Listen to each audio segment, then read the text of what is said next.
Hello, today on my channel you will hear an amazing story about life. I hope you enjoy this story. This one struck me to the core. Honestly, I still can't forget it.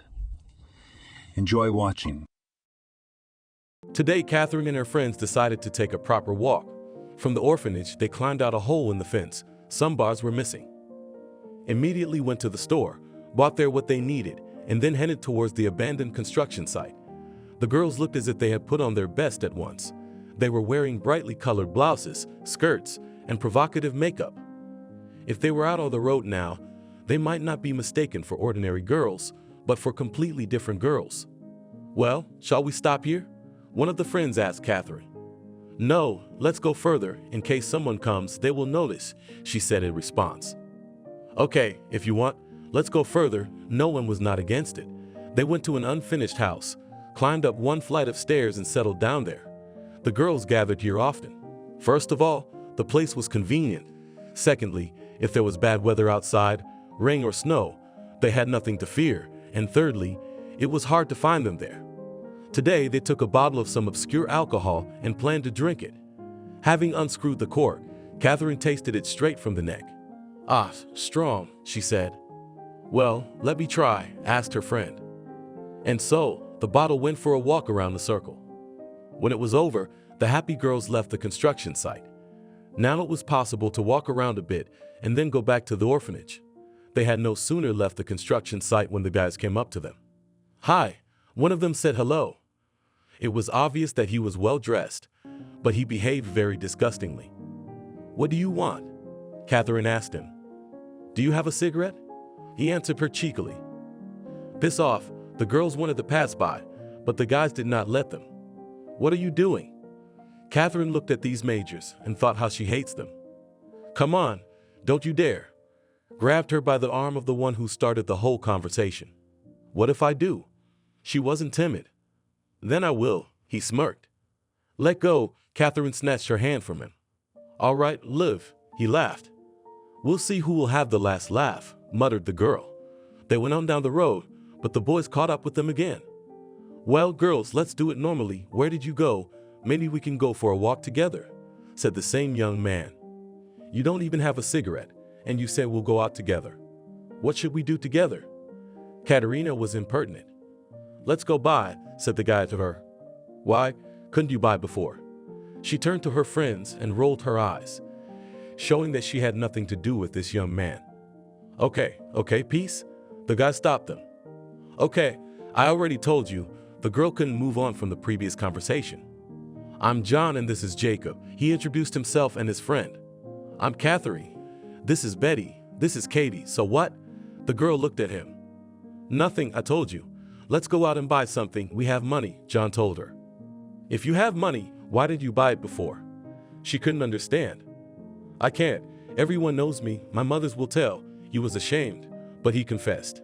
"Ha ha ha, mama's boy," laughed at him girl, but she shook her head at her friends to follow her, and she walked with him next to him. Catherine realized that this is a tidbit, and at any rate he has money. They approached the stalls that stood in the center. The girl took money from John and quietly bought beer and cigarettes. It was no big deal. She walked over to them. "Well, for you, yes, when no one knows. But when the mother of the deputy head of the administration, then do not go to your grandmother. In the evening everything will be known at home," John said. "Wow, what position your mother holds," whistled Catherine. John looked at her with admiration. He liked such daring girls who were not afraid of anything and could always answer for themselves. Today his friend was entertaining the other two girls, and he was only with her. "Will you go out tomorrow?" he asked her when it was time for them to leave. "I do not know how it will turn out," laughed Catherine, because every time they had to run away somehow. No one would just let them go. "Well, if it works out, let's meet there," John told her. Okay, not that she liked him, she just really didn't want to lose such a tidbit. When the girls got home, they still lay whispering in their room for a long time about what had happened to them today. The next day they met up with the guys again, and then when a few days had passed, Catherine was already running alone to John. "Hi, what took you so long? I'm already freezing here," he was telling her, standing around the corner of the building. "It's easy for you to say, but I can't leave so easily. Now I'll finish 9th grade, I'll enroll. then everything will be possible, she told him. And indeed, after graduating from 9th grade, she entered the school and moved into a dormitory. Now their meetings became more frequent and free. And you do not want to move in with me? Once John asked Catherine. Come on, your mother will never accept me. She laughed back at him. Why do you think so? If I ask, then at any rate will accept, he replied. I don't even know. She shrugged and thought, if he was right, she wouldn't mind living in a big house with everything. Well, let me introduce you to her tomorrow, said the young man. It's a bit scary, Catherine told him. You are with me, do not be afraid of anything, he told her then. That day he walked her to the dormitory, and the next day he came to go to his mother's house to visit. In fact, John was afraid too, because the mother was an overbearing woman and could say a lot of things right in her eyes. But in front of the girl, it was impossible to fall face in the dirt, so since he had already said it, he had to enforce it. They took a cab to his house and got out. Catherine immediately appreciated the house in which her young man lived. They entered the courtyard. From there they went up the steps. John opened the door. A woman was sitting in the hall on a couch reading some kind of magazine. Hello, Catherine said to her. Hello, the mother was shocked to see who her son was with. Mom, this is Catherine, my girlfriend, he said. Who is it? Now she asked on purpose. Well, don't pretend you didn't hear, my girlfriend. Catherine saw it. If on the street he was all of himself, now in front of his mother, it seemed even height became smaller. And why did you bring her here? Did not understand the woman, and she did not care that Catherine also hears all this. We want to live together, replied the guy. You brats, how old are you? Looked at the girl. 15, she replied. And you 16? Looked the mother at her son. So what? He shrugged his shoulders. He's still asking me what? The mother turned away from them. She went and poured herself a glass of water, drank it. Mom, what are you doing? We've always been able to agree. And now, when I have something that started somewhere, you start? John tried to say something to her. I'm starting. I think you're starting. Okay, you meet, walk somewhere there on the street, in the back alley, but to live together. She was shocked. Mom, Catherine is from an orphanage. Now she is studying at a college and lives in a dormitory. I do not think that there are ideal conditions for a girl to live, began to explain her son. That's what I'm looking at, dressed all the best at once, said the woman. If Catherine does not stay to live with us, then I'm leaving. He put conditions in front of his mother. Come on, where will you go? She stood arms at her sides. I don't know, I'll find somewhere to go. He took his backpack, hung it behind his back, then gave his hand to Catherine, and together they headed for the door. John, stop performing. His mother stopped him. What? He turned around. You want to stay? She sighed and sat down on the sofa. Well, there, it was necessary to start with this, although he was afraid of her, but still could change her mind. Now John and Catherine lived on the second floor in his room. When she told her girlfriends about it, they were jealous. At first, everything was fine. John's mother would leave for work early in the morning, so the young people would come down unhindered. They would have breakfast or just coffee, and then each of them would go off to study. They came back together too, while the woman was still out. They were allowed to do whatever they wanted. Young people felt like adults. That's where it all started. Well, how long will you be waiting? John asked Catherine. He was ready to go out, but she was still in the bathroom. I probably won't go anywhere today. I went out yesterday, she told him. What could you have poisoned yourself with? We all ate together? He didn't understand. You go and I'll lie down, she said, and she started vomiting again. The boy also decided not to go anywhere. He called his mother and asked where the first aid kit was. What's wrong? She asked him. Ekaterina is sick. She is gargling, he answered. Are you sure it's poisoning? His mother asked him a question. What else could it be? He asked her in reply. Well, I don't know. You are adults. You do all sorts of things. His mother hinted to him differently. Mom, what are you talking about? He even became offended. Go to the bathroom. There is a drawer above the sink.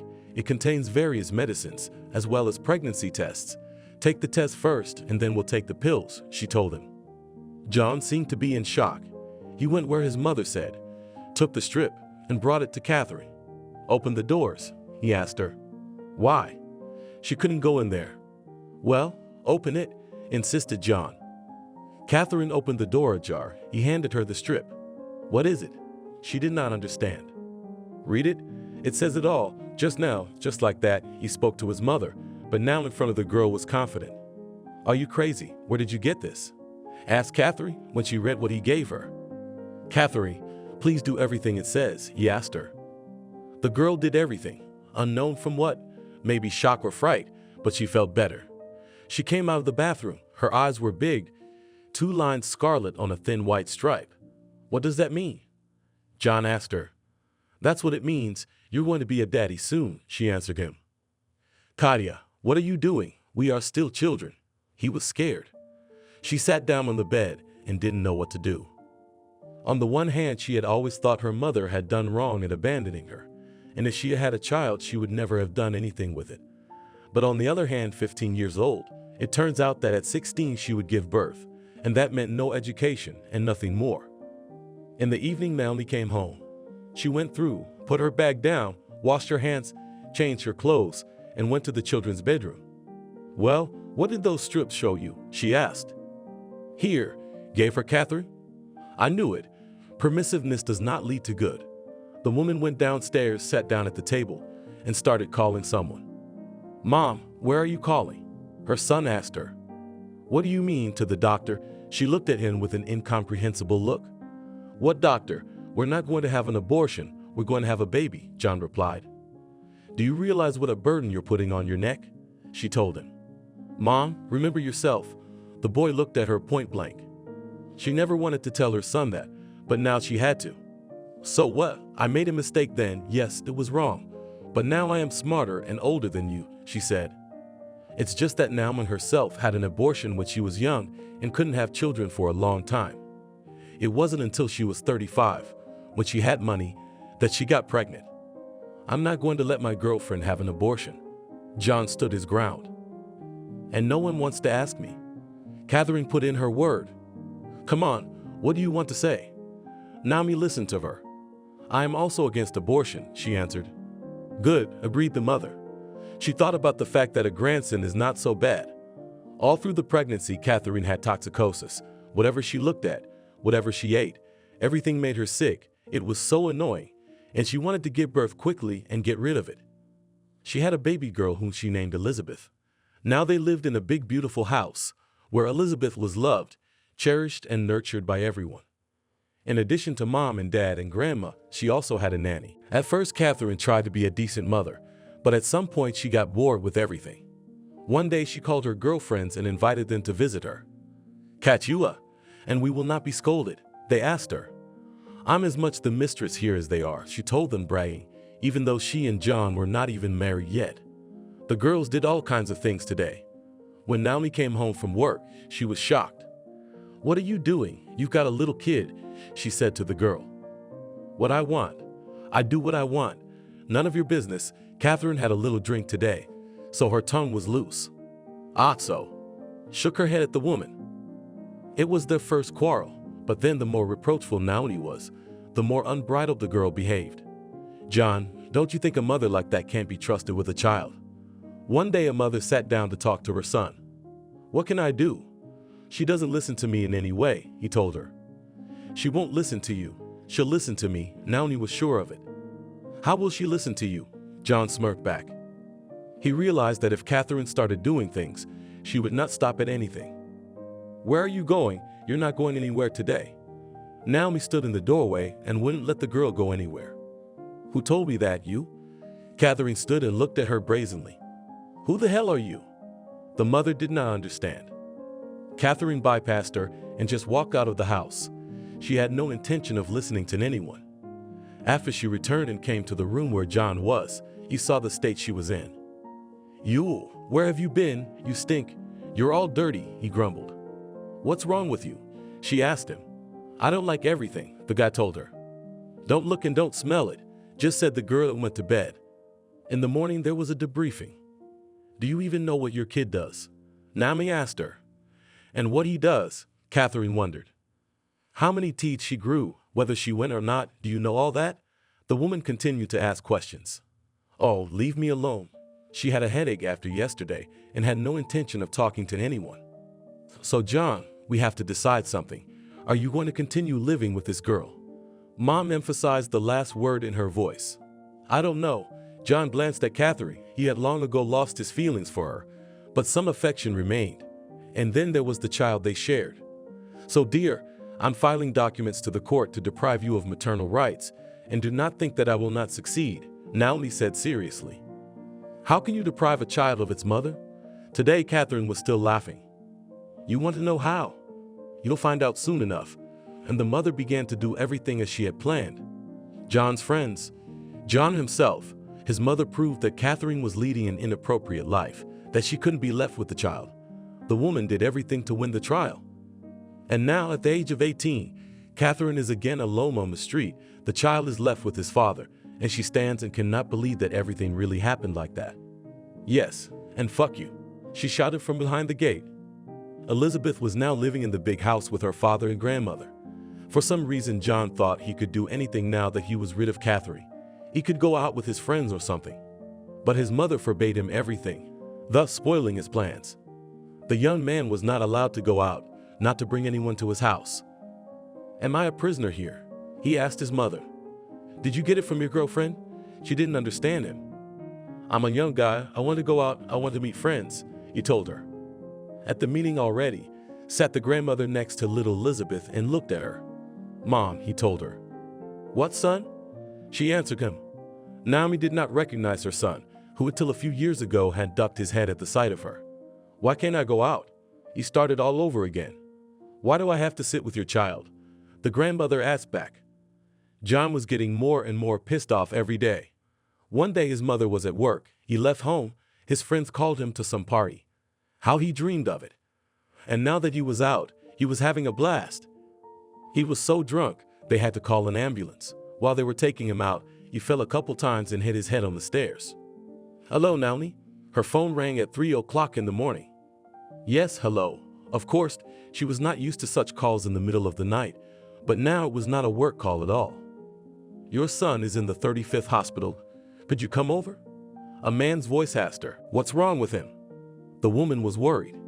He's dead drunk and his head has been punctured, the man said. It was impossible to tell from his words whether he was okay or not. The mother came to the hospital. While she was filling out paperwork and waiting for the doctor, she felt sick. Someone from the medical staff gave her a sedative, but it did not help her, and today she also went to the hospital. Elizabeth was left at home with the nanny. By morning, Naomi was feeling better, but she decided to stay in the hospital one more day. John also came to his senses. It turned out that he had a small wound on his head, but now he was on IVs, only because he was intoxicated from alcohol. A couple days later, both mother and son came home. Elizabeth was doing fine. The woman who stayed with her made everything just right. The girl went to daycare. The nanny took care of her. She also took her for walks and fed her. Basically, she relieved both her grandmother and her father of the daily chores. Naomi, when she came to her senses, immediately summoned her son to talk to her. John, what's going on? She asked him. Nothing is going on. It was obvious that he was not eager to talk. Then what was it? Why am I getting calls at 3 in the morning saying you're not okay? She asked him. And you would have kept me home even longer. I would not have gotten so drunk. He sassed his mother again. It was getting out of hand. Every day the woman was nervous. She didn't understand what could have happened to the child. But since the woman herself had developed this whole situation, it was necessary not to give up, but to do everything as it should be done. Elizabeth, come and play with me. Her grandmother held out her hand. No, I don't want to. I'd rather go with the nanny, the girl told her. Why don't you want to go with Grandma? She didn't understand.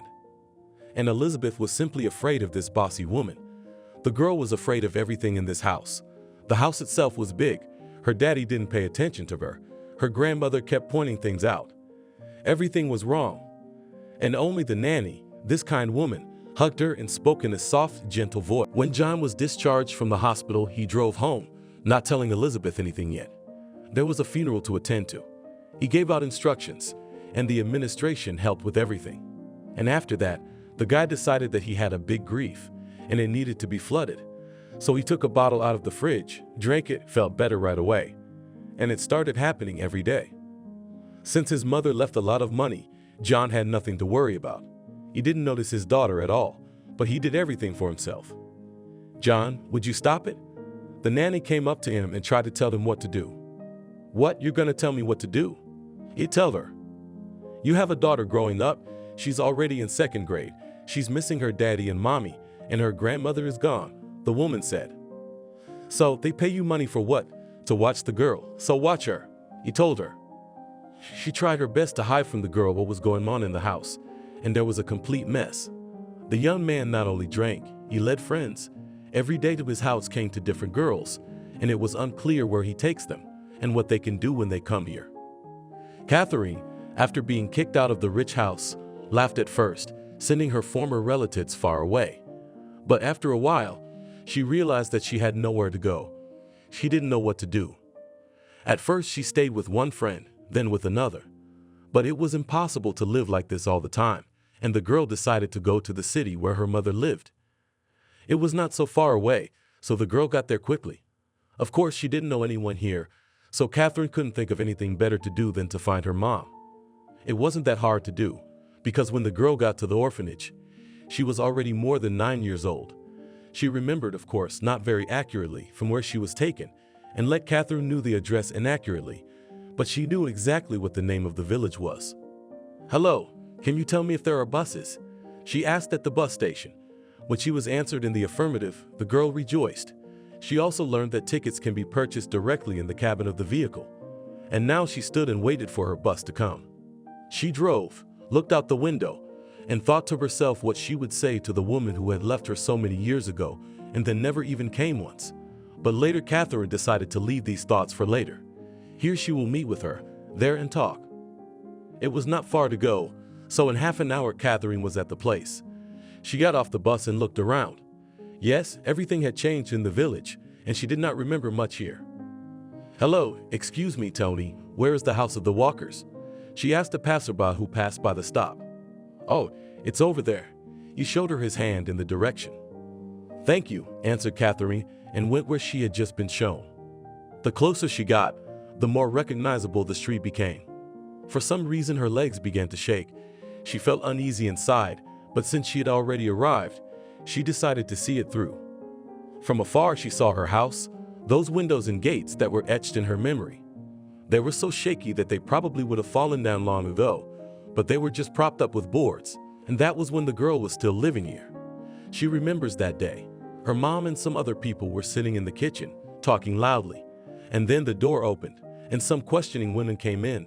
They spoke sternly to everyone, and then they called out to her. "Mama," cried the girl then, and clung to the fence to stay. "You will be better there," the woman said then. Catherine saw that she was crying, but did nothing.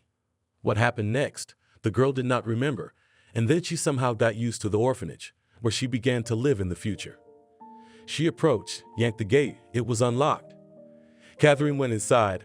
A dog barked loudly, but she was not afraid of it. Everything here was dirty, greasy. The girl stepped on the steps and did not touch anything. The door was ajar. Catherine stepped through it. The house smelled of something sour. She went into the kitchen, and suddenly it struck her. What if her mother no longer lived here? What if someone else lived here? And now, she will go into the house, and there are other owners. And what will she say? "Hello, I came to visit you." It made me laugh. She went further into the room, where it was a mess, and saw a woman sleeping on the couch. "Hey," she poked her. "Who are you?" She woke up. It was obvious she had a fun night last night. "And you do not recognize me?" asked her Catherine. "No, why should I?" The woman sat on the couch and somehow wiped her eyes. "Actually, I am your daughter, which you so easily gave up a few years ago," said the girl. Kaya looked with a squint at her landlady, and as if remembering whether it was true or not. "Did you have any other daughter?" The girl asked her, hurt that her mother didn't even remember her. "How are you doing here?" her mother asked and looked around. It was obvious that she was looking for something with her eyes, probably something to hang over with. "And I turned 18 in the orphanage, said goodbye, and sent to all 4 sides," said the daughter as if she was mocking the woman. Of course, Catherine had lied to her, but she wouldn't tell her now what had happened to her. She was still standing in the middle of the room because she didn't know where to sit down. Everything was piled up everywhere, and what wasn't piled up was dirty. "Well, come in, make yourself comfortable." The woman stood up and went outside. Catherine smirked bitterly. She herself did not know what to expect from the meeting with this person, but for some reason it seemed to her that now, when she came to her, her mother will begin to apologize, saying that she was wrong or something like that. But the girl never waited for any of that. The mother came back. She started unpacking, rattling something in the kitchen. She didn't pay any attention to her daughter. She stood looking at her, wanting to address her, but not knowing what to call her. Mom, the language did not turn. Selena, she came into the kitchen and looked at her. What's all this officiousness? The woman turned to her and asked in a hoarse voice. And how should I call you? I cannot call you Mom. Inside Catherine raged such contradictions. She seemed to be offended by her, but on the other hand, she realized that in the orphanage she lived better than she would have lived here. Okay, whatever you want to call it. She exhaled, poured some water into a bowl, and put it on the stove. Don't you have gas? The girl asked. And who will pay for it? Her mother did not turn to her. Now Catherine herself did not know why she came here. Perhaps she just wanted to look into the eyes of this man, but on the other hand, she had nowhere else to go. Can I stay with you for a few days? Asked her daughter, but she realized that she could not live in this house. What are you asking, of course, she replied. The water in the iron bowl was boiling. Selima added some brew to it. Then she poured it into mugs, put one for Catherine and one for herself, and sat down at the table. Well, what do you want from me? An apology or an explanation? The woman asked her on an exhalation. No, I don't want anything from you. I understand that in the orphanage I was better than here. Catherine once again realized it to herself. Daughter, you apologized to me, but it's true, everything happened that way. I was young then, came from the disco, did not understand anything, and then a few months later I found out that I was pregnant. What only I did not do, cabinets moved, bags dragged to discount the pregnancy, but I did nothing, had to give birth, and here you see how, she waved her hands. I don't blame you for anything, it's okay. If I had nothing in my life, I wouldn't have come here, her daughter told her. At that moment she felt sorry for her mother, and now she transferred the situation to herself. After all, now she too had left a child behind. Yes, she was forcibly deprived of parental rights, but she did nothing to stay. So, you'll stay here? The woman spoke in a different tone of voice now. And let's clean up here? Catherine told her. Now, just I'll step back a little, and then we'll clean up right away, Selena promised her. While she was drinking tea, doing something else, Catherine went into the room and started dumping junk in the middle. There was a lot of stuff in here. Then the girl brought some boxes from the street, began to put everything there. And now, already half of the room was free. Catherine went to get some water, started to wash everything. It was so disgusting, but there was nothing to do. If she wanted to stay here, she needed to clear a space. Selena joined her, and by the end of the day the house was indeed much cleaner and seemed even brighter. Well, wow, sat the woman down on the couch where she had slept and looked around. Did you imagine that you could be like this? Smiled Catherine. She liked what they had done. If you could buy some wallpaper and put a carpet on the floor, it would be just like people, she thought about you. Are you judging me? The woman looked at her. Mom? Catherine said the word and immediately fell silent. Well, talk, smiled that one, realizing that this word she said involuntarily. If you promise me not to drink, we will do everything with you here, answered her daughter, although she did not know where to take what. I don't drink, so friends drop by sometimes, but mostly I work. She showed her hands, which were really not like what they should be at this age. What do you do? The girl wanted to know. In summer I pick potatoes, collect them from the fields, and in winter sow, wherever I have to. Finish. And then I came here, she missed some points, and told me about herself briefly. I see, nodded Mickey. Well, now it's your turn, she told him. I've lived in this town all my life with my mom, dad, went to school, then institute. He shrugged and realized he had the usual story of an average person. And what, are you really interested in someone like me? She asked him. Why wouldn't I be? They say opposites attract, he smiled. On the other hand, yes, she shook her head. After that, Mickey and Catherine began to have a close relationship. He came to see her almost every day. They went for rides somewhere. He told her a lot, showed her a lot. The girl realized that the guy was smart, and then she found out where he worked and was also quite surprised. Not even 6 months later, When Mickey offered the girl to rent an apartment in the city, she did not refuse. And now they were already living together in a rented apartment. They were doing well. "Catherine, would you marry me?" Mickey asked her one evening. "Is that a proposal?" She laughed to hide her embarrassment. "Well, not yet, just asking," he said in reply. "I guess it is," she shrugged. "That's it, I hear you," he hugged her. Maybe it seemed to Mickey that he was all decent, proper, with an education, with a job, took pity on this poor girl, but he liked it so much with her. She wasn't like any other girl he knew. And then, on New Year's Eve, which they celebrated at his parents' house, Mickey was the last one to arrive. "Where are you going? We're all waiting for you," his mother told him. "Wait, Mom." He pushed her away and looked at his girlfriend. "What?" She examined herself, thinking that maybe she had put on the wrong dress. "Catherine," he got down on one knee in front of her, "will you become my wife?"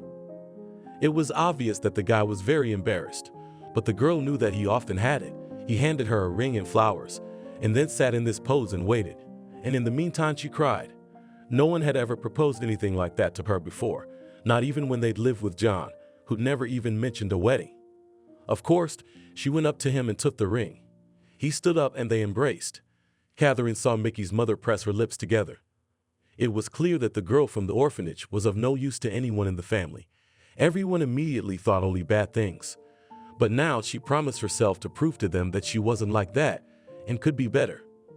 "Catherine, I'm having a bachelor party with my friends tonight," he told her a week before the wedding. "If you want, I can take you somewhere too." Mickey had always been like that. If he realized he was doing something, his future wife shouldn't be bored and waiting for him. Now he was offering her a choice. "If you don't mind, I'd like to go to my mom's village. I have friends there, and I'd like to talk to my mom," she answered. "Okay, if that's what you want, let's go," he smiled at her. Mickey had long ago realized that despite the way the girl looked and talked, she was very responsive and was always ready to help. She forgave her mother, even though she might have hated her. They got into the car, went to the store. The girl bought everything that was necessary. And there they were. Mickey left his fiancée and went to pick up his friends.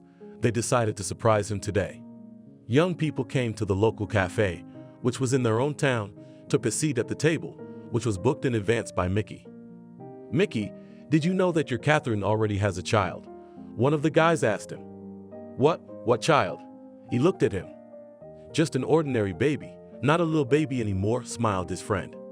"How do you know that?" The guy looked at him. "And I used to study in the same city where she used to live. Her ex-mother-in-law was not the last person. There were a lot of stories about them. That's how I know," he told him. At that moment, Mickey's fists clenched into fists. He couldn't believe it was true. He made it to the end with the guys today, but he wanted so badly to go home and ask Catherine everything. But she wasn't in, so he had to wait until tomorrow. The next day he called Catherine, told her to take the bus to the city, and even though it was a day off, he went to work. He had to work a lot, coming home late at night. When he arrived, the girl was already asleep, but Mickey didn't care much. He woke up his future wife. "What are you doing?" She didn't understand what he wanted from her. "Catherine, I need to talk to you," he told her seriously. "Okay," she rubbed her eyes and went into the kitchen. "Tell me, is it true that you have a child?" He asked her, and the girl at that moment was silent and did not say anything. "Well, why are you silent? Why you did not tell me about it? We have always talked about everything," he interrogated her. "How did you know about it?" She wanted to understand where it was coming from. "It doesn't matter if I already know about it. You're not the only one who knows about it." Mickey looked at her. She didn't know what to say. "Mickey," she was ready to cry. "Catherine, you can't start life by lying," he told her. "I didn't want to tell you about it because there's a very bad story there," cried the girl. "And what is the story there?" I wanted him to hear it. "You understand, I was 16 years old. I was a minor.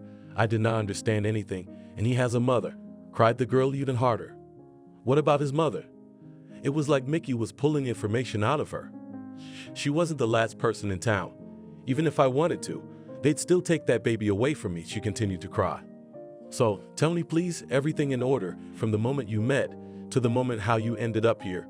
He decided not to press her, let her gather herself and speak. And Catherine began to tell him about their life with John, how it was, what happened, and how it ended.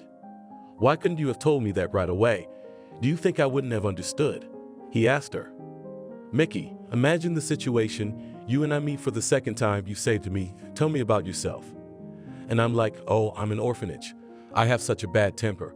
And when I was a teenager, I lived with a man. And I have a child with him, which I have not seen for so long. And you, oh, Catherine, how I love you. You have no idea. I think only if you heard about it, we would no longer be together. She wiped her tears.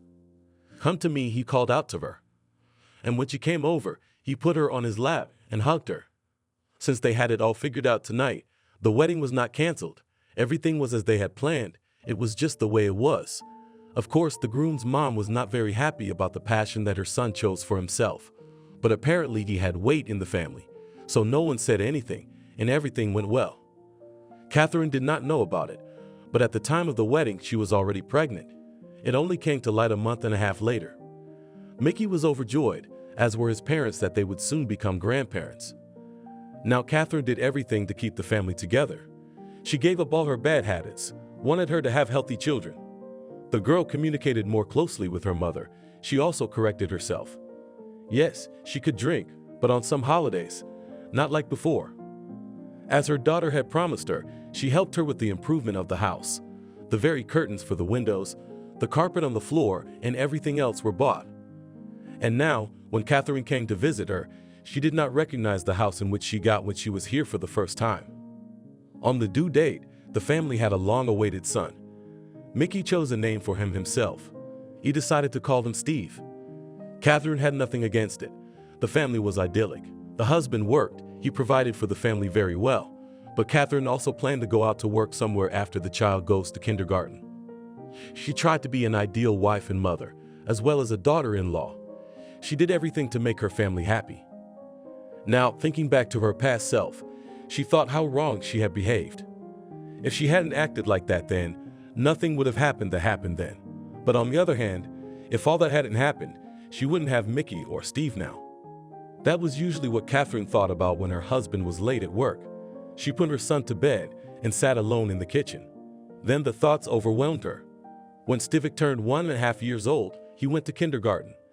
There were no problems with the queues, so Catherine could calmly go and get a job. One of the stores needed a salesperson, and she was easily hired there. And I got a job, she told her husband in the evening. I'm so happy for you, he smiled. Now, who knew Catherine before would never have recognized her. It was a very serious girl who went to work every day, and after the working day, took her son from kindergarten and came home. There she did everything herself, cooking dinner, doing laundry, cleaning, and everything else. Mickey couldn't get enough of his wife. Mickey himself held not the least position in town. Right now he had her that way, but then he knew he would definitely go higher. Catherine could have chosen not to work, but she had chosen herself to do so, so Mickey didn't mind at all. Sometimes Catherine would sit in the kitchen. She would pull out a small photograph that had a picture of her daughter on it. She would reminisce and cry, but there was nothing she could do now because the court had stripped her of her maternal rights. Once she tried to talk to her husband about her daughter, that he could help her in this matter, but Mickey didn't even want to hear about it. Catherine even thought of going to John's house to see from afar how her daughter had grown up now, what she was doing. But she didn't dare to do it. What if Mickey finds out? So the girl did not remember, at least tried to do so, killed in herself this feeling. When Steve was 3 years old, Catherine felt that she was pregnant again. Of course, she immediately informed Michael about it. He was very happy about the news. The famine was becoming more, and this could not help but please. Now pregnant Catherine, together with Steve, often went to her mother. There they helped her in the vegetable garden, did something around the house. Catherine saw how the woman really improved. It's all for your sake, daughter, Selena often told her. Mom, what are you saying? You would have done it all yourself. You just needed a push. You had no one to live for, said to her, the girl. Of course, Selena wanted to see her family more often, but as they came to see her, she didn't say anything.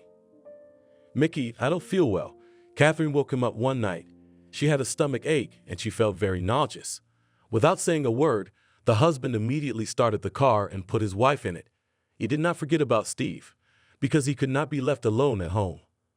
The husband brought her to the hospital. There was a threat of miscarriage. Catherine was left there. They told her she would be there for a long time. It was still 4 months before the birth, but she was not upset because the most important thing was the health of the child. So she agreed to everything the doctors told her. Now Mickey was left alone with Steve, but he knew everything, understood how and what to do, was a great father for the boy. Catherine was discharged. Now she went on maternity leave, although before she thought she would work until the last minute. A week before her due date, she went into labor. Mickey took his wife to the hospital as usual, and now he was the father of not one son, but two. The second boy was named Anthony, a name also thought up by the father. When his wife returned from the hospital, she looked at her family from the outside and couldn't believe she was like this. 5 years ago, she could not even think that such a thing was possible. Catherine never suspected that she would become a decent mother and that she would find a husband like that, and in general did not dream.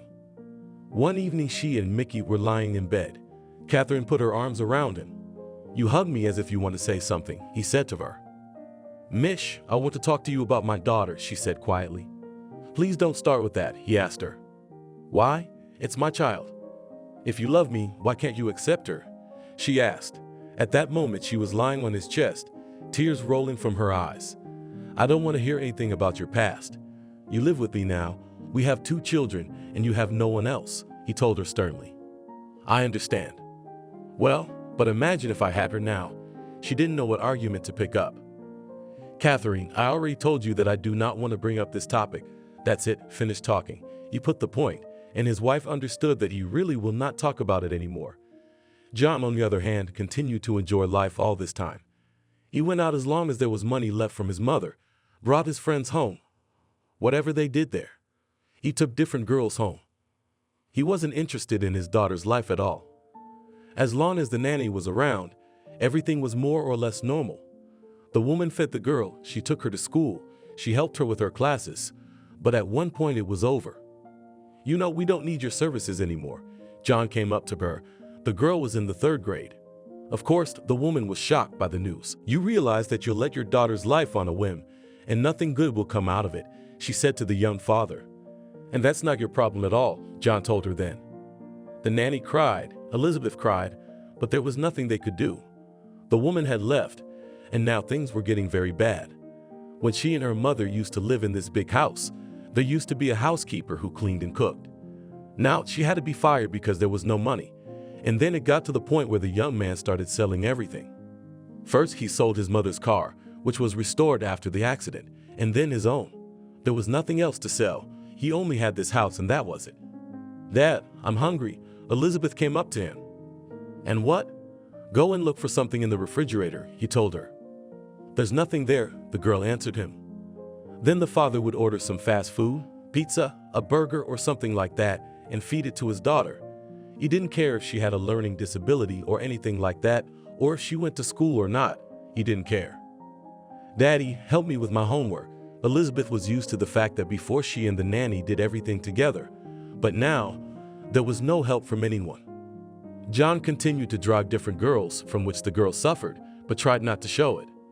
"Do you have a child?" Another girl came to him. "And you what? It stresses you." John did not understand her. At some point, Elizabeth realized that she had to find the mother. At first, she tried to do it through social networks, but she didn't know where to start. And no matter how hard she tried, she couldn't find her. "Elizabeth, help me." Her father called her one day. She went downstairs, saw that he was putting some snacks on the table, and realized that there would be guests again tonight. It didn't make her happy, but she couldn't help him. They put everything on the table together, and this time the girl dared to ask him about her mother. "Daddy, where is my mother now?" she asked him. "What?" He turned to her. "Why doesn't she come to see me?" That worried the girl very much. When she began to think a little, dreamed that here, the doors will open, and there will enter Mom. "Listen to me, forget about her. She doesn't need you," her father said. "And you need me." Elizabeth sat down on the sofa and didn't look at her father. "What do you think? If you live in this house, do you think I need you or not?" John smirked to himself, because if it wasn't for his mother, he would never have done that. Yeah, he and Catherine would have lived together for a while, and then they just split up. And if she'd wanted to keep the baby, he'd have been fine with that. But no, the mother insisted, and now he has to deal with this little one. As Elizabeth had expected, that evening her father had guests. Not only his friends were there, but also his girlfriends, all of which Elizabeth disliked very much. She went to her room, and when she went up the stairs, she saw that on the bar counter there was her father's phone. The girl realized that he probably had her mom's phone. She quietly went downstairs, took the phone, and went to her room and locked herself in. In the phone she did find an entry for wife. She wrote the number down for herself. Now the only thing left was to call, but the girl did not dare to do it because she was afraid that her mother would not answer her or would answer with a refusal. Today she decided to postpone the call indefinitely. And then life with her father began to be a nightmare. Elizabeth had to go to school in the morning, but no one would take her there. Dad was asleep. She could not wake him up. He only moved and said nothing, no matter what the girl did. Then she decided she would skip school today. But it started to go on like this every day. At home there was no food at all, and since the father was inadequate, Elizabeth did not know what to do. She found something in the freezer, dumplings, which remained from unknown times, cooked them herself, ate something. Her father was inadequate or absent every night. At some point John realized that there was no money at all, and there was nowhere to get it. So he decided to sell the house. He put it on the market. Buyers were found very quickly because the price was acceptable. After processing all the documents and receiving the money, the young man was so happy that he invited all his friends again. Of course, he thought about the fact that he needed an apartment in advance because it was necessary to live somewhere. And the realtor, who helped to sell the house, immediately found him an apartment. The difference that remained now pleased the young man. He realized that he could invite his friends over and go out with them. "Dad, do you realize that your friends appear only when you have money?" a wise daughter once told him. "No one asks you anything at all," he told her. Elizabeth was now going to school twice a week or even less. Teachers would call, but John would tell them she had a stomachache or headache or some other excuse. "Daddy, but now you have money. Let's buy some food. I can even cook, fry eggs or make dumplings," she told him. "Listen, your grandmother needed you, not me, so live as you want." He had no time to talk to his little daughter. He had nothing else on his mind. "How could it be? I am a little child," cried Elizabeth, but her father paid no attention to it. When the girl already had everything boiled up, she called her mother. The second buzzer, the third, Catherine did not pick up the phone. But Elizabeth did not leave attempts to call her mother, so the next day she dialed her again, and then again, but still could not get through to the woman. Now, if the girl went to school, she got there on her own. Clothes were unlike anything else. Where she could iron, she ironed. Where she could launder. But for the most part, it was still unkempt. Teachers brought this to her father's attention, and he agreed, but did nothing about it. Elizabeth was always hungry. Every day she cried. Her nerves were on edge, but that wasn't the worst part. The worst thing happened when John met Julianne. He was at the club, and she came up to him. "Hi," the girl sat down to a young man who was sitting, drinking not the cheapest alcohol. "Hi," he smiled back at her. "Why are you bored alone?" she asked him. "Not alone anymore, but with you," thought the guy jokingly. "Shall we dance?" she asked, pointing to the dance floor where some very rousing music was playing. They had fun and danced in the club, and at home, the hungry daughter sat and cried.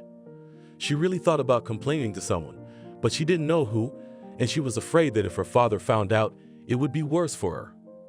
"Let's go to my place," John said to his new girlfriend. "Why not?" She shrugged her shoulders. "Why not?" He didn't understand. "I don't know, a man like that and alone," she flirted with him. That day they arrived home. John came in quickly, and while Julian stayed in the hallway, he locked the girl in the closet and showed her his fist.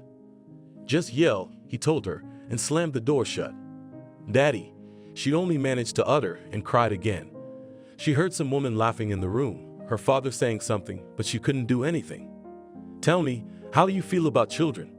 John asked his new friend. "Oh, I don't like children at all," she wrinkled her nose. "So, if you and I get married, we won't have children?" he asked her. Exactly no. She was sure of it. Then he thought about where he would put the girl, so that she did not interfere with his life. But he decided to think about that later. Tonight Elizabeth spent the whole night in the pantry where her father had locked her up. The next day she did not go to school again. The class teacher had already started sounding the alarm, but John always showed up on time. The girl was suffering, and her father didn't care about her suffering. One day Julian called and said she'd be right there. John was ready for her. He called Elizabeth over and told her that she would have to sit in the pantry again today. "Papa, why don't you love me?" she cried. "I do, but only in my own way," he answered her. The girl decided that if everything will be repeated, she will simply run away from home. She had already prepared some things for herself and thought that even if she did it, no one would notice her disappearance. And so, today Julian was at their house again. How the girl hated her, but there was nothing she could do. "Oh, John, you have such a beautiful apartment," Julian was telling him. "I wish we had met earlier," the young man said sadly. "What was earlier?" The girl wanted to know. "We lived in a big house, we had everything. Remember how good it was before." "Who are we?" Julian wondered. He hesitated, not knowing what to say. "With Mom." "You live with Mom," she laughed. "Never mind," he waved his hand. "Let's get something to drink." She got up from the couch and headed for the bar. "Yes, look, there must be something there." He sat and admired the beautiful figure of the girl. Julian found everything she needed. She took out the glasses, poured it, and then in the refrigerator she saw a jar of seafood and put it on the table. They sat and talked and laughed, and Julian didn't even realize that at that moment there was a little girl sitting in the pantry who was very hungry and hated it very much. "John, shall we go to the club tomorrow?" she said to him. "If you want to, of course we will," he said. And then, all evening and all night they were here, and Elizabeth suffered in a small closed room. "Papa, I can't go on like this," his daughter said to him when Julian had gone and he let her out of the closet.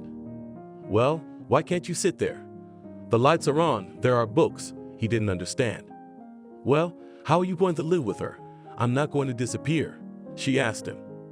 "We'll think of something," he smiled. Elizabeth realized that he could only think of bad things. Now it occurred to her that her father could get rid of her, sending her to boarding school where children live and study. The girl shook her head to push the bad thoughts away. Today, all day long, she was doing her lessons. She hadn't been to school again for a few days, so she needed to do everything the kids in the class had gone over. In the evening, she opened the refrigerator, saw that there was cheese, cut herself a few slices, put them on bread, drank some tea, and then went to bed. The girl was not by years smart and realized that if it goes on like this, she will not have to wait for something good from life. Elizabeth specifically decided in her head that she needed to find her mother. If she could do that, then they would work things out together. The girl called her, but she never picked up. "Catherine, who's calling you all the time?" Mickey asked her, looking at the phone, which had been ringing a lot the last few days. "I don't know, some unknown number, I don't want to answer," she said, and smiled at her husband. Everything was going well in their family now. The children went to kindergarten. Catherine went back to work. Mickey got his promotion, which he had been waiting for. "Take it, maybe it's something serious." Mickey didn't understand why she didn't want to answer. "All right, if they call again, I'll take it." She didn't understand what the problem was. She doesn't want to answer the phone. Why is her husband so obsessed with it? And then, one day when she was at work and shared this conversation with her partner, she just laughed back. "Don't you realize he's jealous of you?" her friend told her. "And why? I have never given a reason." Catherine was surprised. She did not even think about it. "And you did not give, and he thinks about himself," admonished her friend. "So I see I will take now from all the numbers." She lowered her eyes and realized that it really may be so. Today, Catherine came home and put the phone next to her so that if someone called, she wouldn't miss the call. The children were playing in their room. Catherine decided to cook a delicious dinner for her husband. She went to the kitchen. The phone was left lying on the sofa. When she remembered about it and came, there were already 2 missed calls, as Catherine then thought that she could call back herself. But for some reason, the thought didn't occur to her at the time. Brr, Mickey came home. "What's up?" Catherine met him in the hallway. "It's freezing outside," he told her. "So you only made it from the car to the driveway," she wondered. Today she went outside. "Yes, it's cold, but if you dress warmly, you can't tell. Look, I'm in summer shoes." He showed her his feet. And indeed, Catherine remembered that today he had an important meeting, and he asked her to get these shoes. "Okay, come in. I prepared a festive dinner," smiled his wife. "What's the occasion?" He didn't understand. "There is no occasion. I just want to remind you that I love you very much and very much appreciate it." and I'm also happy that once you came to me in that village." She put her arms around him and kissed him. "Come here," he hugged her. John was home. He realized that at any moment the guardianship could come and check on him, because the teachers had already complained, and what if he had Juliana as a guest, and then what would they see? Then the girl would find out he had a child too, and he didn't want that at all. He had, as loud as those words sounded, fallen in love with her. Tonight he went to the store, bought some groceries, and decided to make his daughter happy by cooking something for dinner. The father was working in the kitchen when there was a knock at the door. He went to open it, not realizing who might have come to see him. Julian, he stood on the doorstep. "Hi, John. Thought I'd come in and announced." She stood and looked at him. Julian, hi. He realized that the closet was in the hallway, and there was no way he could hide his daughter there now. There was no way to leave her in the room because the girl could walk in there. What to do? He didn't understand. "Yes, come in. Undress," he told her, and himself quickly went into the room. He saw that Elizabeth was sitting on the sofa. He grabbed her arm, opened the balcony door, and pushed her out there. "Daddy, what are you doing?" "I'm naked," she told him, and made big eyes. "Stay here quietly." He closed the balcony door, drew the curtains, and thought that when Julianne went to the kitchen or the bathroom, he would pick up the girl and take her to the pantry. "Oh, you smell good." The girl came into the room. "I'm cooking dinner," John smiled, realizing that it would not only play into the hands of Juliana, but she would see what a wonderful man he was. "How about we set up in the room?" she asked him. "Okay," he said reluctantly. The father thought that if they sat down in the kitchen, he could go to the room and open the door for his daughter. The table was set, plates, glasses, everything was there. He brought what he had prepared. Julian just ate and praised. "I'll probably stay at your place," she turned to him. "Of course I don't mind." John couldn't tell her to get out of here. Right now, he wasn't even thinking about how his daughter felt out there, and Elizabeth stood on the balcony. It was a good thing she had her slippers on and wasn't barefoot now. She was wearing pajamas and nothing else. She took her cell phone out of her pocket and dialed her mom's number again. "Hello," she heard in the receiver. "Hello, hello, Mommy, hello," she chatted. "Who is it?" A woman's voice asked her. "Mommy, it's me, Elizabeth, your daughter." She tried to speak quietly so that no one in the room would hear. If that were the case, there was no telling what her father would do to her then. "Elizabeth?" Catherine asked her again. "Yes, Elizabeth, Mommy. Please take me away from here. I cannot do this anymore," said the girl in a loud whisper. "Elizaveta, where are you? What happened?" excited Catherine. "Daddy brought Auntie, and I kicked out of the house," cried little girl into the phone, baring her teeth from the cold. "What? How could he? And where is Naomi?" asked her mother. "Grandmother is gone. She died a long time ago," said the girl. "How died? From what died? And the nanny?" "Tried to find some options, Catherine." "The nanny is also gone. He fired her," sobbed the daughter. "Elizabeth, do not worry.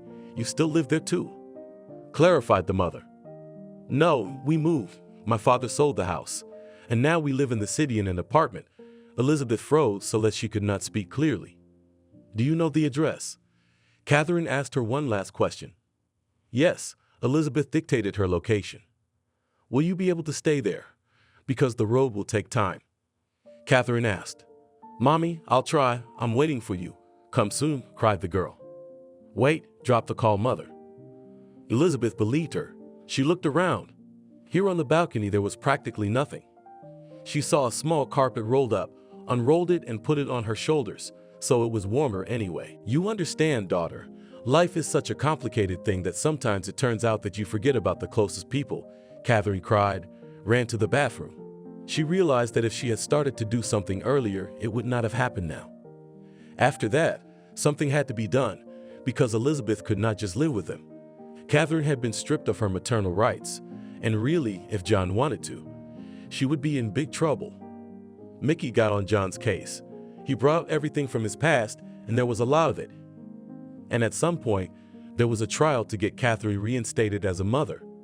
Mickey had done everything he could to get Catherine back as a mother, and now she had a daughter. But Mickey didn't stop there. He was so angry that John and his mother had caused so much trouble for his wife that he decided to punish him. Let him feel how painful it was for a young girl to be left alone on the street. He found a lot of dirt, and when he presented it to John, he almost crawled on his knees. Now Catherine was standing over him, and he was looking up at her. "Forgive me, please," he said to his ex-girlfriend. "I have nothing to forgive you for. I just want you to understand how to deal with those who have no power in their hands," she was telling him. "Catherine, I understand," he bowed his head to her. "I don't want you to ever interfere in our lives. Elizabeth is with me now, and I hope you won't see her again," she told him, turned around, and walked away. Time passed, but Mickey could not accept Elizabeth in his house. She was a stranger to him. Even though she was Catherine's daughter, whom he loved so much, she was still not his child, and Mickey had nothing to do with her. "I bought 4 tickets to the circus, and he came home in the evening." "Why 4? Catherine didn't understand. "Who's not going?" "Oh, I forgot about Elizabeth again," Mickey confessed honestly. "Well, Mickey, how could you?" Catherine felt bad for her daughter. They often went to Selena's house, where Elizabeth liked to stay. Strangely enough, the grandmother had grown to love her granddaughter. She came to her at the age at which she had left her daughter, once in an orphanage. Today, the family went to the circus. Mickey didn't go with them. And tonight, he talked to his wife. "Catherine, your mother is so good to Elizabeth, and the girl loves her. Perhaps she could stay with her." He suggested it. "How? Do you realize that would be a betrayal?" Catherine asked him. "I understand, but at the same time I realize that I do not want to return home, because here she is. I cannot communicate with you in front of her. I want to give love to my sons. But at the same time I see how Elizabeth looks when I hug and talk to them, and it is not very pleasant," he said to his wife. Okay, she agreed with him, and the next weekend, when Catherine took the children to their grandmother's house, they were all sitting around the table talking. She raised her eyes to Elizaveta. "Elizabeth, do you like it here?" she asked her daughter. "Well, yes," replied the girl. "You understand, we have with Mickey all the time disputes. He cannot accept you," did not hide from her Catherine the truth. "So what?" The girl looked at her mother, but she already understood everything. "Today you will stay with grandmother," her mother told her. "Forever?" Catherine specified. "I don't know if Mickey accepts you. Then maybe we'll take you back someday. But don't worry, I'll come every weekend. We'll get you into school, dear. You'll be fine." Catherine hugged her. They were both sobbing. "Okay, Mommy, I don't mind. I'm fine at Grandma's too," she agreed with her. Of course, inside Elizaveta was very hurt, but she realized that here, at Grandma's, she will still be better than at her father's once was. And Selena was only happy about this turn of events. They began to live together.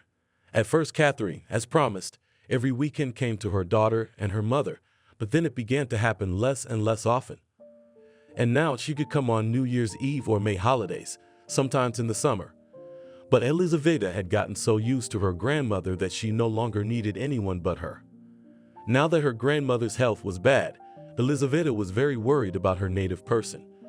The girl had caught up on everything she had missed at school.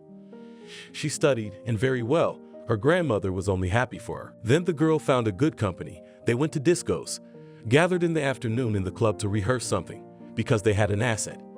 Elizabeth didn't even want to move to the city. Now she had everything here. She planned to become a teacher after the 11th grade and then work in the local school. But a person decides, and fate can give him a surprise. What's that noise? Elizabeth got up in the morning. There was no need to go to school because the summer vacation began. She finished the 10th grade. They're here. They want to make a road. Grandma looked out the window. "Well, why are you frowning? It's good. We'll have a good road. We'll be able to drive smoothly, and not on these potholes," Elizabeth told her. She stood up and looked out of the window too.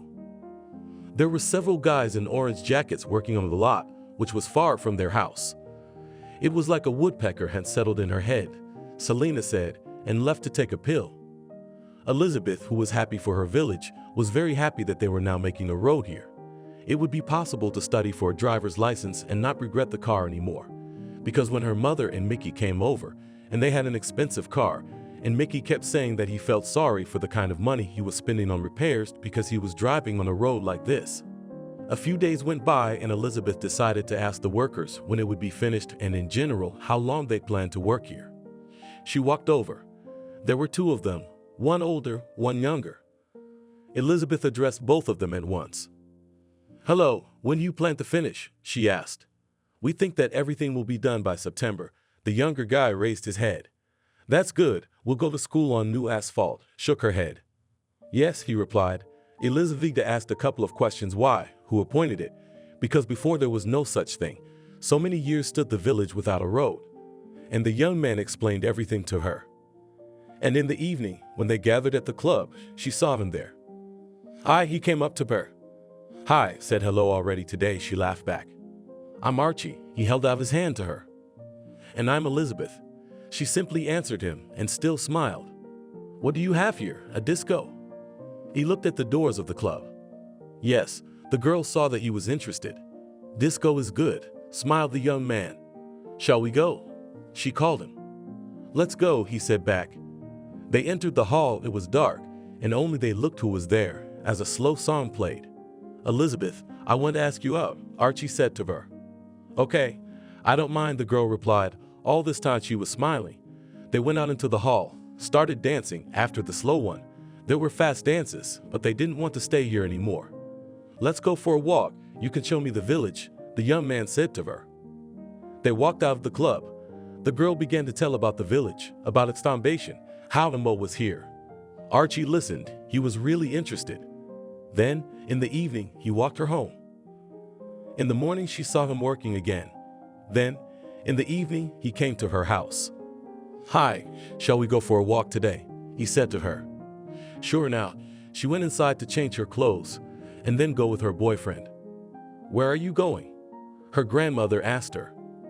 I met with one of the workers. He called for a walk, did not hide anything from her granddaughter. Well, run, but don't come back too late, the woman told her.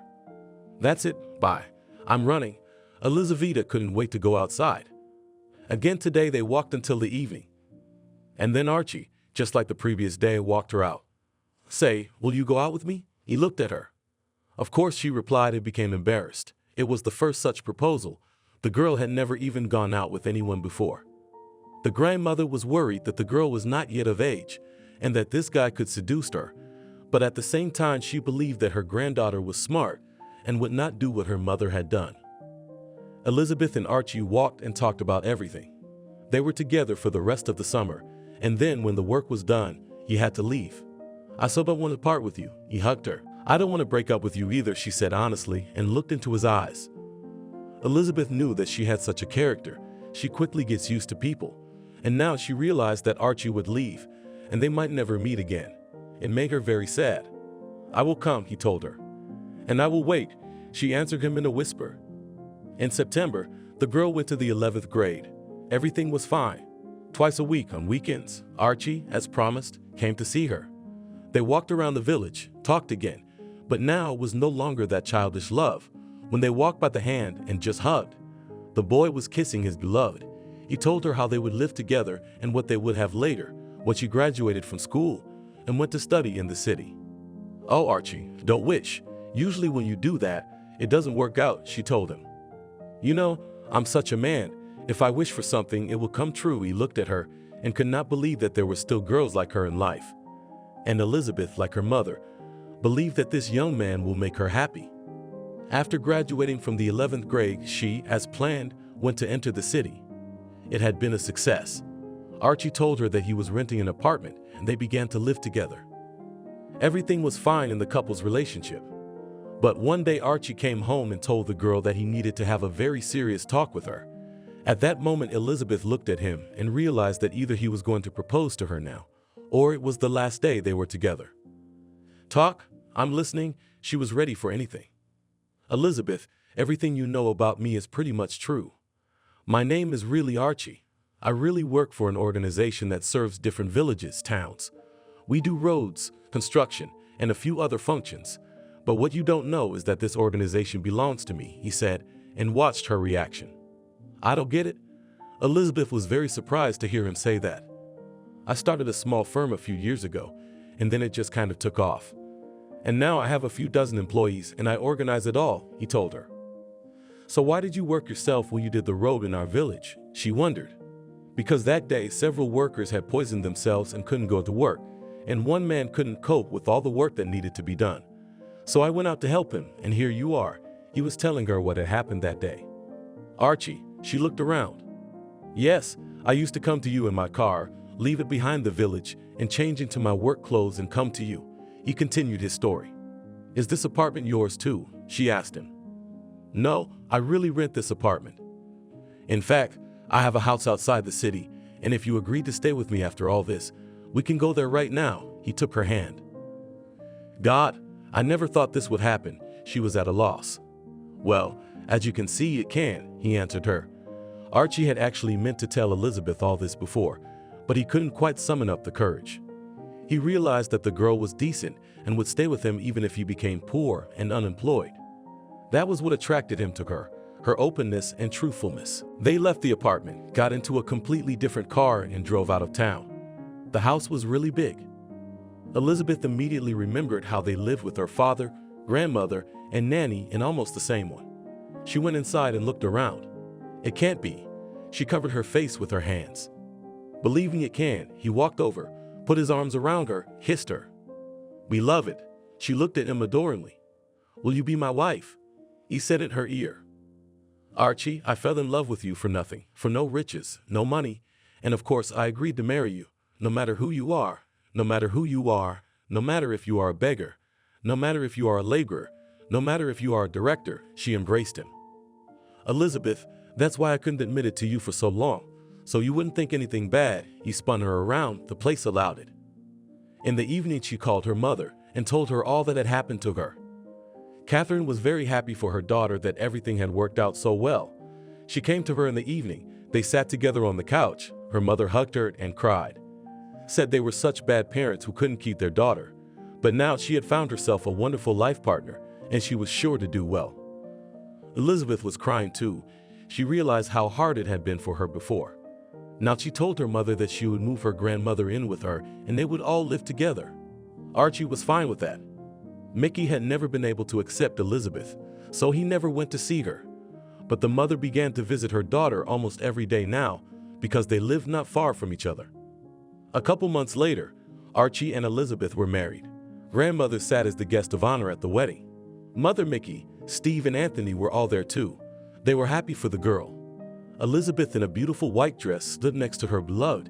She looked at him and he at her, and there was no one else she and he needed, just the two of them forever. My beloved, I wish you only happiness. Her mother came up to her and hugged her.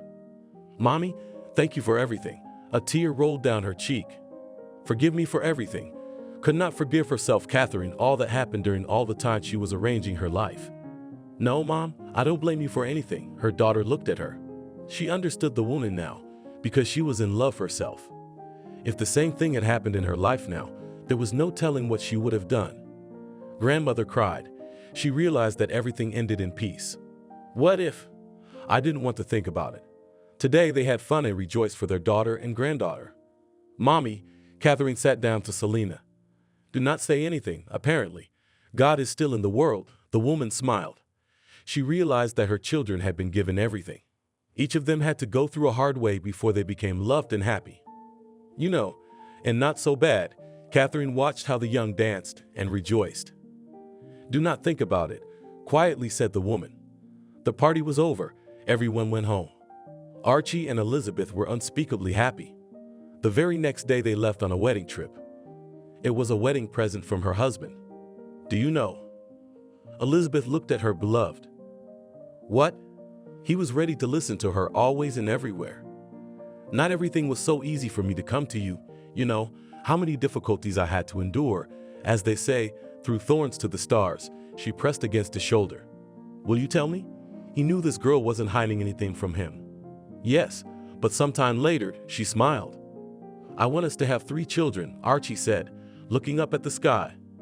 I'll try to fulfill your dream, she promised him. They lived all was well. Archie continued to work. Elizabeth stayed at home. Catherine, as promised, was often with her daughter. Selena's anniversary was coming up. Mickey and Archie were making a surprise for the whole family. They'd rented an expensive restaurant and invited everyone. Grandma was shocked when she found out about it. They gathered, the whole family was here, and a few neighbors who came from the village. Dear Selena, Archie stood up with a toast. He wanted to thank her for meeting the most wonderful girl of the world, but he didn't manage to do it. The doors of the restaurant opened. A man who looked like a tramp stood on the threshold. Hello everyone, he raised his hand. All the guests stared at him, and no one could figure out who it was. Man, get out, this is not your holiday. Katerina came up to him. "Katya, didn't you recognize him?" He smirked. "John?" She looked at him with all her eyes. Elizabeth, who was sitting at the far table, trembled. For some reason she remembered living with him. And now that all her fears and sorrows were behind her, she was afraid of this man again. She looked down at the table where the various dishes stood and smirked. And before, she dreamed of at least a crust of bread. "Daughter, what, you won't even come out to your father?" He found the girl with his eyes. "Daddy," Elizabeth turned to her husband, looking for protection in his face. "So what's going on here?" Archie got up from his seat. "Can I ask you for some food and money?" John asked. "Oh, you're so mean." Catherine pulled away from him. She could not imagine that the major, whom she once met at an abandoned construction site, will turn out to be like this. And it's all the fault of his mother and her money. She spoiled him. "What don't you like? You didn't say that before," the man said with a toothless mouth. "Here." Mickey walked over to him. He handed him some bills and also a roll of food. "Oh, he's a kind-hearted man," John grinned. "Go away." Catherine almost pushed him out the door. Elizabeth sat in her husband's arms the whole time. She remembered the day when she almost fainted on the balcony, and she did not want to communicate with this man. "Elizabeth," Mickey came up to her. "Let's go and talk." "All right," she stood up, not realizing what this man could be talking to her about. "Yes, I'm listening to you." They went outside. "I want to apologize to you for all these years." For some reason it came to him now. "I don't hold a grudge," she told him. They hugged, at which point Archie came up to them. "Son, take care of her. She's a nugget," the man said to his son-in-law. "I know that." The young man smiled. 6 months passed. Catherine came to her daughter. She was lying on the sofa on the first floor. "Honey, what's wrong with you?" asked her mother. "I do not know," Elizabeth said something. "And I know it seems that someone will soon become a grandmother." She looked at her mother, who came out of the kitchen. "Are you sure?" Elizabeth immediately forgot about her bad feeling. 100%, showed her mother her glass. The next day, when Elizabeth went to the clinic and checked, it turned out that she was really expecting a baby. "Beloved, I am so happy," hugged her husband. A few months later, at a routine ultrasound, they were told that they would have not one baby, but 2 at once. "Did we have twins in our family?" she asked her grandmother. "No," she shook her head. "So it's on Daddy's side." Elizabeth turned to her mother. "Everything is possible, but we will never know," she said. Thank you for watching this video to the end. Subscribe to the channel. Like it, write comments if you like the story, and see you on the channel.